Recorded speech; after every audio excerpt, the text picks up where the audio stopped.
immense pride in hosting this conference, the first ever IDF Asia Pacific Conference here in Kochi. I would also say that dairying in India is very, very important. It is not only an economic activity as such, it is not livestock rearing, it is also a way of life. As far as the farming sector is concerned, the dairy contribution is about 30%. Agriculture has almost reached its plateau or zenith. There has been a lot of good work that has happened in agriculture, as a result of which we have seen very good productivity, very good production. But starting with the white revolution, dairying sector in India still continues to be the sunrise sector. Happy to share with you over here that on a year-to-year basis, the dairy sector in India has been growing about 6% as compared to the world average of 2%. We are a huge economy as well. There is a huge scope of consumption, and hence, with growing incomes, there will also be a change in the kind of milk consumption that we will see in the country.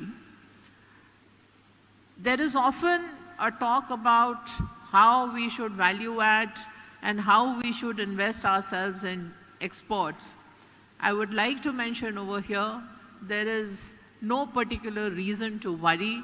One, the per capita availability in India has increased to about 450 grams per person, which is much higher than the ICMR recommendation. Why I am saying this is to put a context that with this per capita availability, we need to now build value chains.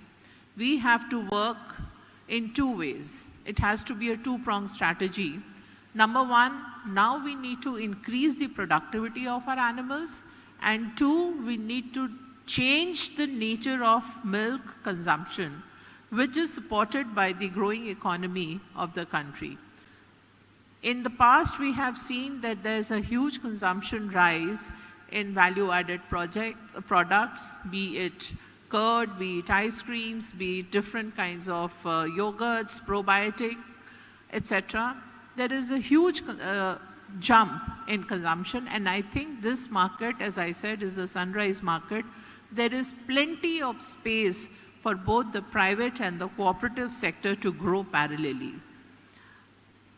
All we need to do is organize ourselves, and the second most important thing that I would like to bring to fore over here, and since we have our farmers over here, we have people from the industry, we have specialists, we have nutritionists over here, we have policymakers, all we have to now concentrate upon is improving the quality and ensuring traceability. Once this is done and established, I'm sure we will be able to also open our doors for exports. Time is ripe with certain other interventions like creating FMD free zones on which we have already started working. I don't think it is far too long that we will be able to export dairy to the world.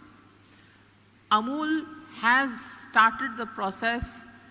Business to business exports are happening, but we will look and we will endeavor for government to government pacts, FTAs, which will see our exports also. Amul has already set up a base in America where they are producing the milk, which is being consumed by our Indian diaspora. Our Indian diaspora is crazy about the Indian kind of milk. Whenever we travel to the US, we also feel we are not getting the kind of milk that we are used to, or the kind of milk products that we are used to.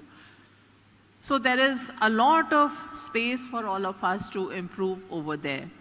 The second point that I would like to again mention over here, because when we saw the startup exhibition over here,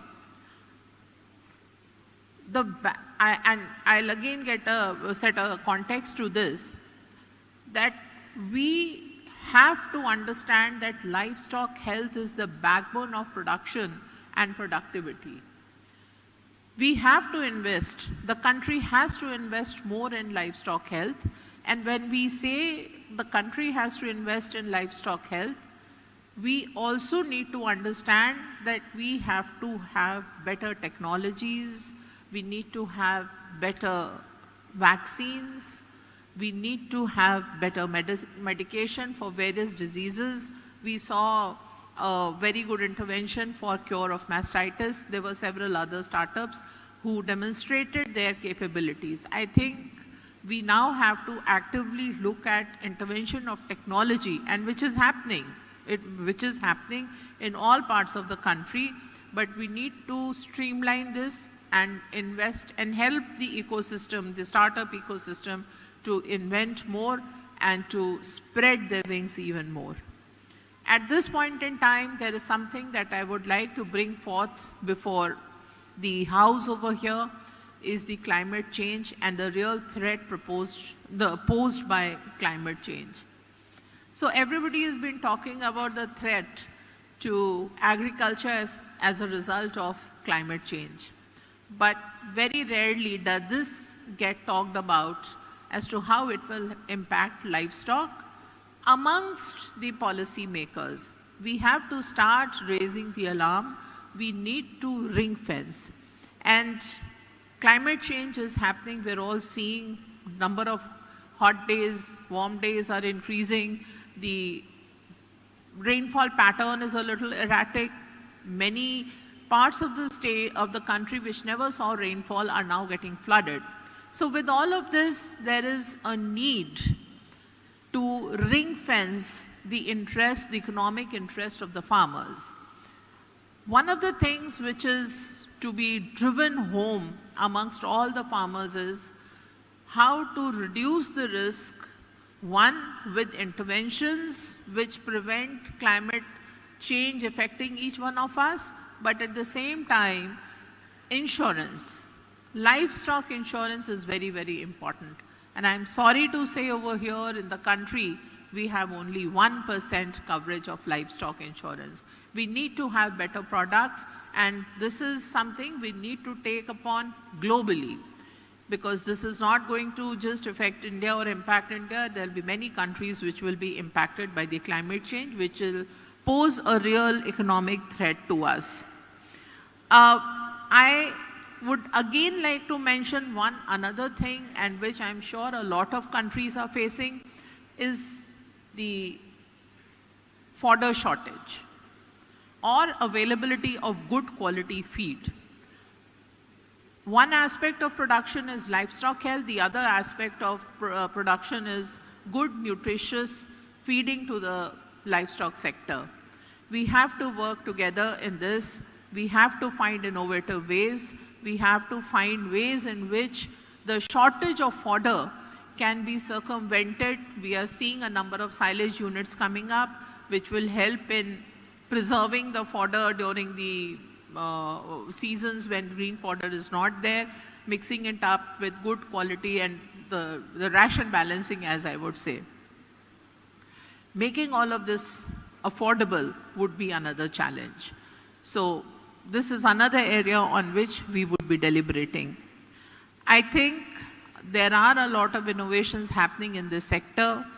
We need to keep nurturing these innovations in whichever fashion that we can.